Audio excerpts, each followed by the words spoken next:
Do you fear the dark? Do you hear strange whispers in the dead of night? If yes, then you've come to the right place. Welcome to USA Top Horror Story, where every tale will send chills down your spine. If you have the courage, subscribe now and prepare yourself for the nightmares ahead.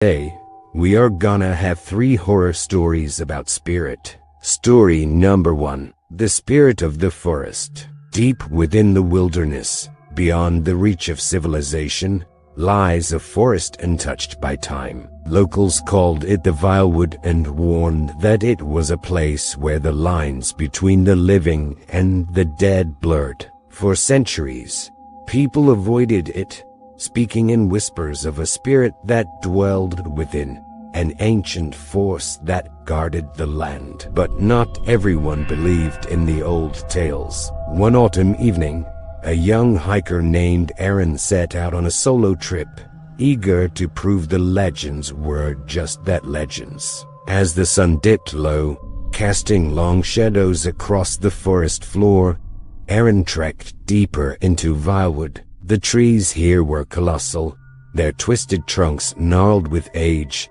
the canopy so thick it felt like twilight even at midday. He had been hiking for hours when he noticed something odd. The forest had fallen silent. No birds, no wind, not even the distant rustle of leaves. A heavy stillness pressed down on him, and with it came a sense of unease. He glanced at his watch, realizing nightfall was close. He should set up camp. As he worked, the strange quiet persisted. That as when he first saw it, a figure, barely visible between the trees, just at the edge of his vision. It stood motionless, cloaked in shadow, its shape shifting with the flicker of the setting sun. "Hello," Aaron called, his voice unnaturally loud in the stillness. No answer. He shook his head, brushing it off as a trick of the light. He had read enough about forest illusions, and it was easy to get spooked when you were alone. Still, a cold knot formed in his stomach. As night descended, Aaron built a small fire, the crackling flames offering some comfort in the oppressive dark. But as the firelight flickered, he began to feel a presence, as if someone was watching him. Suddenly, the air grew thick, and the smell of damp earth filled his nostrils.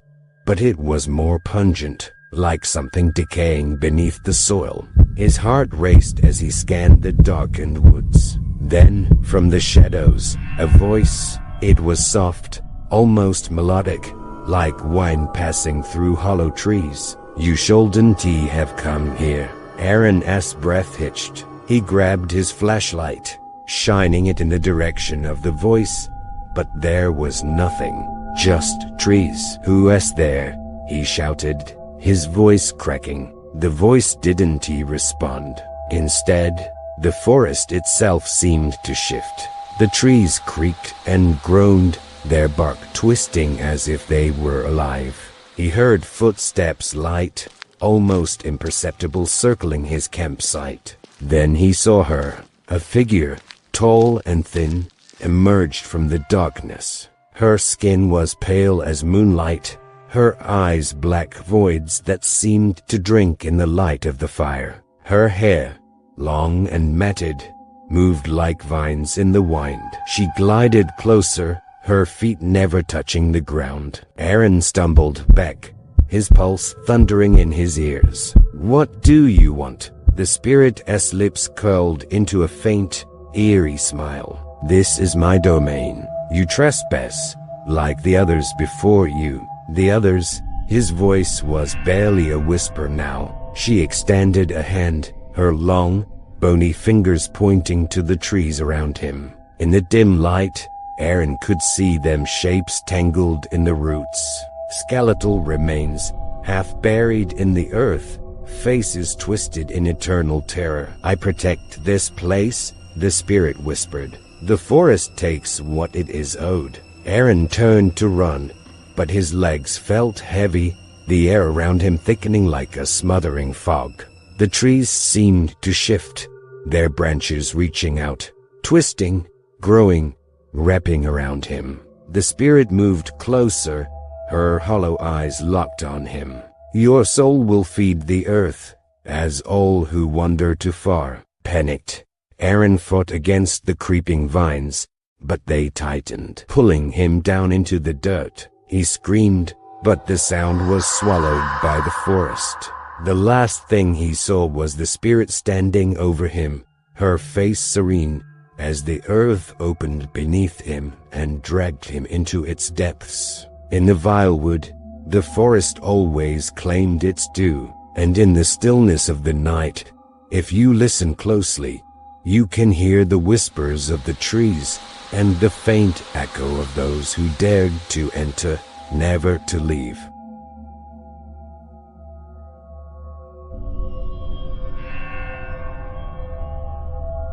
Second story, The House of Whispers. The old Blackwood house had stood abandoned for decades, its once grand facade now cloaked in ivy and decay. No one in town dared go near it. Rumors of its haunted past had kept curious eyes at bay. But for the Thompson family, fresh from the bustle of city life, it was a perfect opportunity to start over. The price was too good to pass up, and the stories, just small-town superstition. From the moment they moved in, something felt off. It wasn't the house's creaky floors or the drafts that seemed to come from nowhere. It was the feeling the house gave off, as if it were watching. Emma Thompson brushed it aside as nerves. Her husband, Mark, chalked it up to the quirks of an old house, and their two children, Oliver and Sophie, seemed excited by the sprawling mansion, its hidden corners and endless rooms a playground of their own. But things changed quickly. The first night, as the family settled in, they began to hear whispers, faint at first, barely noticeable over the settling house. But as the night deepened, the voices grew louder, like dozens of people murmuring just out of sight. Emma thought she heard her name whispered from the dark hallway outside her bedroom. When she went to check, the corridor was empty, save for the shifting shadows. Mark awoke later to the sound of footsteps in the attic, heavy and deliberate, pacing back and forth. He grabbed a flashlight and climbed the creaky ladder, expecting to find a raccoon or some other animal. But when he reached the attic, it was empty. The air was thick with dust, and an overwhelming sense of dread made his skin crawl. The footsteps stopped as soon as he entered, but the feeling of being watched persisted. The next morning, Sophie came down to breakfast, her face pale. "There's someone in my room at night," she whispered. "A woman. She sits in the corner and stares at me." Emma's stomach turned. "It's just a bad dream, honey." But Sophie shook her head. "She's real. She doesn't blink." Later that day, while exploring the basement, Oliver found an old, rotting chest. He opened it, revealing tattered clothes, old photographs, and yellowed papers. He picked up one of the photographs and froze. It was a family, dressed in clothes from another era, standing in front of Blackwood House. Their faces were blurred, except for the woman at the center, her eyes dark and sunken. That night, the house came alive. The whispers turned into voices, overlapping, angry, and desperate. The walls groaned as if the house itself was breathing.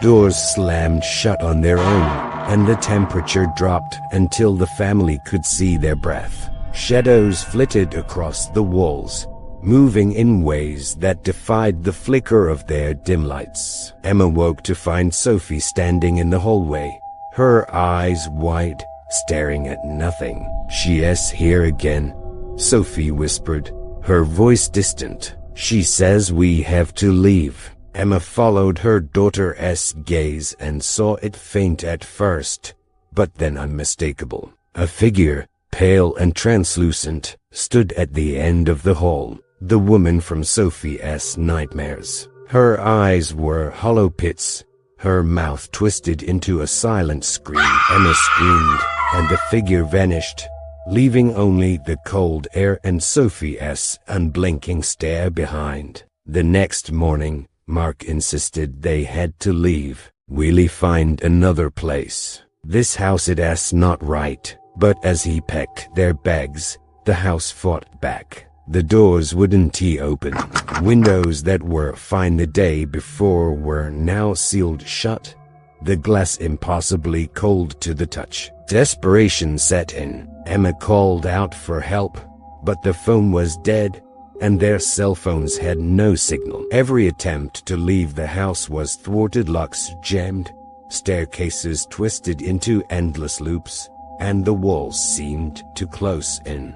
The spirits had them. In the days that followed, the Thompsons descended into madness. Mark would wake to find his belongings rearranged, symbols scratched into the walls. Oliver's toys would move on their own, rolling across the floor only to stop when he looked. Sophie grew distant, her once bright laughter replaced with eerie, muttered conversations with unseen entities. And the whispers, they never stopped. They filled every corner of the house, growing louder, more insistent. "They were angry," Sophie said one night, her voice hollow. "They were trapped here, and now we are too." Emma had stopped sleeping, her eyes bloodshot from constant fear. She knew they had made a mistake.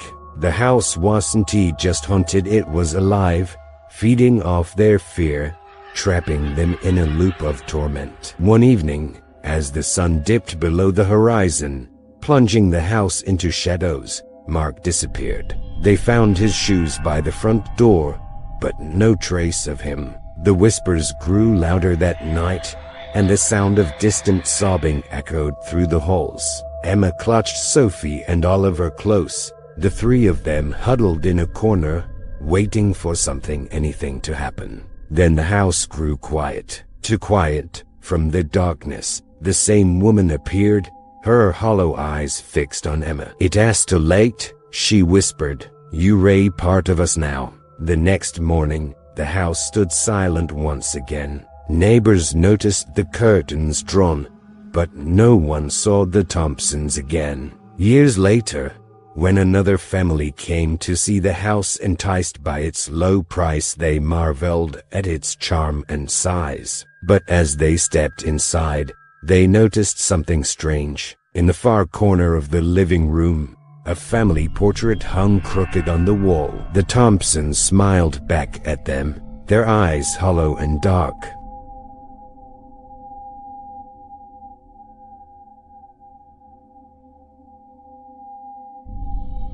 Story number 3. The Death Collector.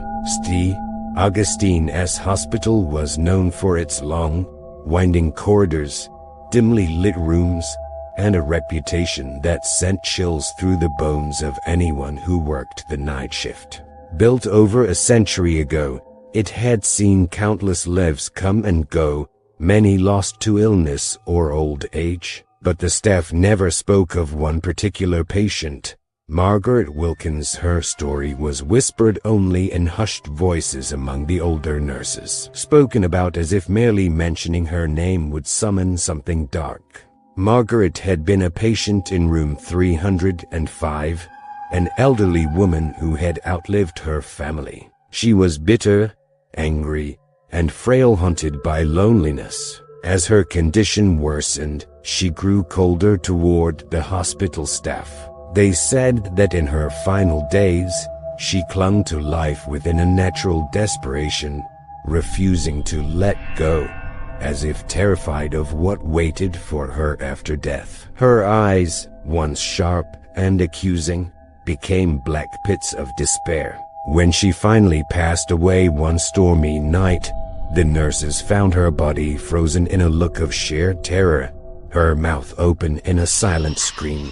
And from that night onward, something changed at St. Augustine's. It started with the whispers. Patients who were near death began talking about a woman an old woman who visited their rooms late at night. At first, it seemed like hallucinations, the fevered ramblings of those who were slipping away. But to many of them described the same thing, a hunched figure in a hospital gown, her face gaunt, her eyes hollow, standing at the foot of their beds. "She was here," they would whisper. "She told me it as time." It wasn't long before strange deaths began to follow these sightings. Patients who were expected to last a few more days suddenly died overnight, their faces contorted in the same mask of horror that Margaret Wilkins had worn on the night she died. The doctors were baffled. These deaths couldn't be explained by medical conditions alone.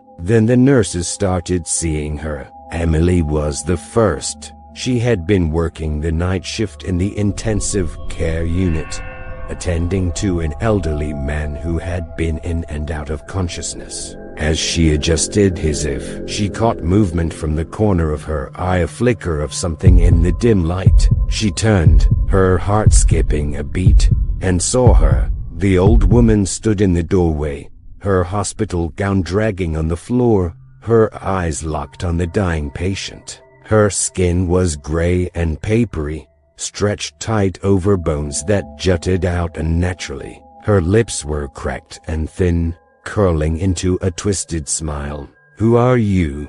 Emily asked, her voice trembling. The old woman didn't respond. Instead, she drifted closer, her feet never quite touching the ground. As Emily stepped back, a wave of icy air passed over her, so cold it stole the breath from her lungs. She watched, frozen, as the old woman bent over the patient, her skeletal hand brushing his forehead. The heart monitor flatlined. Emily screamed, but when other staff rushed in, the old woman was gone.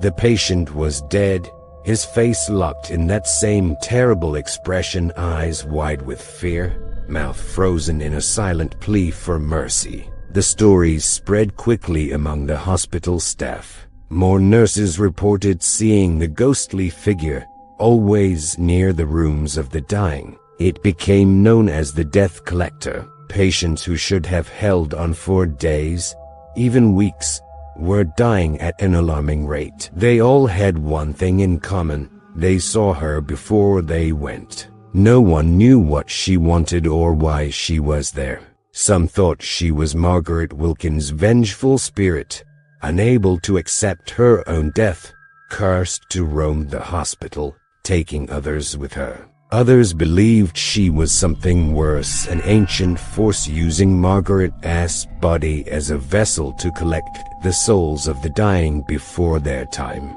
One night, Evans, a veteran physician who had worked at St. Augustine's for over 20 years, decided he couldn't ignore the stories anymore. He had seen too many unexplained deaths, too many faces contorted in terror. He had to know if the rumors were true. That night, he sat alone in the room of Mr. Graves, a terminal cancer patient who was expected to pass within days. Evans, skeptical yet curious, sat by the man's bed, his eyes glued to the doorway. Hours passed, and just when he began to think it was all just paranoia, the temperature in the room plummeted. The lights flickered. Evans felt a presence, a heavy, suffocating weight pressing down on him. Slowly, he turned toward the doorway, and there she was. The old woman, Margaret Wilkins. She moved toward the bed, her eyes hollow and black, her smile stretched unnaturally wide. Evans stood, blocking her path. "Stay away from him," he demanded, his voice shaking. The old woman paused, her lifeless eyes narrowing on him. Then, in a voice that was barely more than a rasp, she whispered, "You cannot stop me. They are mine." Before Evans could react, she was beside the bed, her hand hovering over Mr. Graves. The heart monitor began to race, the beeping rapid and erratic. drive, Evans tried to grab the old woman, but his hands passed right through her. He screamed, helpless, as the monitor flatlined.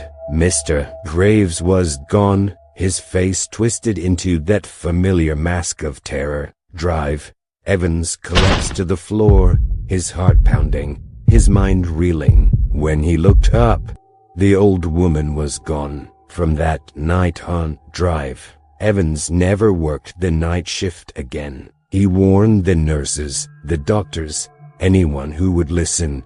The death collector was real. She was still there, lurking in the shadows of Augustine S., waiting for the next soul to claim. And the worst part, she wasn't just taking the dying anymore. She had grown stronger, more bold. Sometimes, a patient wouldn't even be close to death, but they'd see her, just standing at the foot of their bed, waiting. They never lived to tell the tale. You made it to the end, but are you sure you're alone? If you enjoyed this horror tale, like this video, subscribe to USA Top Horror Story, and share it with your friends before it's too late.